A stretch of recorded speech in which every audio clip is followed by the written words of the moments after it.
So hello everyone. आज हम कुछ बहुत इम्पोर्टेंट पढ़ने वाले हैं हमारी जुडिशरी से related. As we are lawyer, so we should study them on judiciary. What is judiciary, what is its feature and key points. Okay, so start करते हैं. जो इंडियन जुडिशरी है, Indian Constitution establishes judiciary system.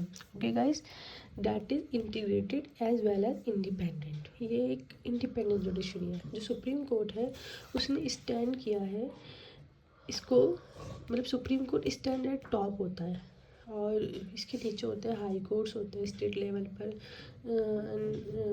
There is a hierarchy of subordinates court district level पर होते हैं बहुत सारे. Supreme court at the top level. Okay guys, and after that in India central laws as well as the state laws are enforced by single judicial system. जैसे कि आप जानते हैं यूएसए में फेडरल होता है, फेडरल लॉज है and federal judiciary इसके मतलब बाय जो इनको इन्फोर्स किया गया है ना वो फेडरल जुडिशरी के ही तरीके से इन्फोर्स किया गया है. एंड जो स्टेट लॉज है उनको इन्फोर्स किया गया है स्टेट जुडिशरी से. बट इंडिया में ऐसा कुछ नहीं है. यहाँ पे सिंगल जुडिशियल सिस्टम है. India has an independent judicial system that is separate from executive and legislative branches. ये बिल्कुल सेपरेट है. इसका कोई भी सेकंड फॉर्म थर्ड फॉर्म ऐसा कुछ नहीं है. ठीक है. The concept of judicial independence is fundamental principle in the India. Okay, जो कंसेप्ट है जुडिशियल इंडिपेंडेंस का एक फंडामेंटल प्रिंसिपल है इंडियन कॉन्स्टिट्यूशन में. की feature of Indian independent judiciary आइए हम पढ़ते हैं इसको आगे. सेपरेशन ऑफ पावर्स, जो कि इंडियन कॉन्स्टिट्यूशन में एक principle of separation of powers को बहुत ही ज़्यादा वो रखा गया है मेन. देन इसमें 3 ब्रांचेस होती हैं. इसको स्टार्ट करने से पहले मैं आपको बताती हूँ. सबसे पहले आप देखेंगे कि एग्जीक्यूटिव होता है, लेजिस्लेटिव होता है एंड जुडिशरी होता है. आई होप आप सब लोग ऐसे पढ़कर आए होंगे इसको आगे से पीछे से. देन फिर इसमें दिस इज़ प्राइमरली आर्टिकुलेटेड है ये आर्टिकल 50 में. ठीक है.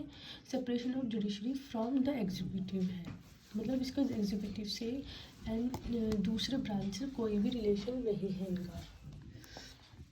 उसके बाद हम क्या पढ़ेंगे, appointment and tenure. Tenure and appointment आता है article 124, article 217 and article 124(2) and article 2171 में इसके जो क्लाउजेज हैं. ठीक है. जजेस of the higher judiciary including supreme court and high court are appointed based on the process act it ensuring their independence. और इनके प्रोविज़न इंक्लूड है. आर्टिकल 124 क्या कहता है, ये आउटलाइन करता है अपॉइंटमेंट ऑफ प्रोसेस ऑफ जजेस को सुप्रीम कोर्ट के लिए. 217 करता है address appointment of High court जजेस के लिए. ओके.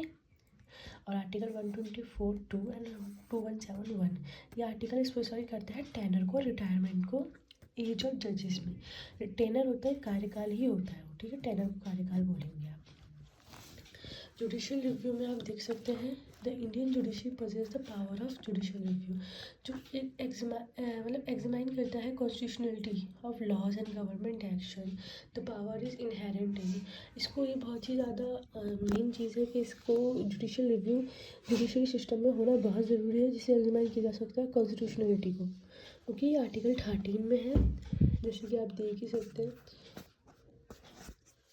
मैं आपको दिखाती हूँ. ये article 13 declare that laws inconsistency with or in derogation of fundamental right shall be void. Sorry, article 13 में कहा गया है जो इनकंसिस्टेंसी के साथ जो मतलब डेरोगेशन हुआ है फंडामेंटल राइट्स को वो शून्य माना जाएंगे. आर्टिकल 32 ये कहता है कि right to constitutional remedies enabling citizen to approach supreme court for the enforcement of fundamental rights. 226 कहता है similar power to high court को देता है. ये अकाउंटेबिलिटी है उसका. अकाउंटेबिलिटी जो इन्जॉय मतलब जो जजेस जो होते हैं उनको इंडिपेंडेंस इन्जॉय करने का पूरा अधिकार है. They are not beyond accountability. The process of ये किसी के भी जवाबदेही नहीं होते हैं. The process of the removal of जजेस इज आउटलाइन इन आर्टिकल 124(4) में और 2171 के बी में ये दिया गया है. इनको प्रोसेस बताया गया है. आर्टिकल 124(4) कहता है रिमूवल ऑफ जजेस ऑफ सुप्रीम कोर्ट को एड्रेस करता है. 2171 B procedure of removal of High Court के जजेस को। ओके गाइज, देन फिर पब्लिक इनहेरेंट लिटिगेशन PIL है। Indian court have been proactive entertaining PIL। जो PIL है उसको इंटरटेन करते हैं Indian courts and allowing citizen to directly approach the court to seek redressal for grievance related to public interest. So ये आपको समझ में आया कि ये मतलब सिटीजन्स को डायरेक्टली अप्रोच करता है कोर्ट में रिड्रेसल के लिए, शिकायतों का निवारण करने के लिए डायरेक्टली पब्लिक इंटरेस्ट से रिलेटेड। Okay guys.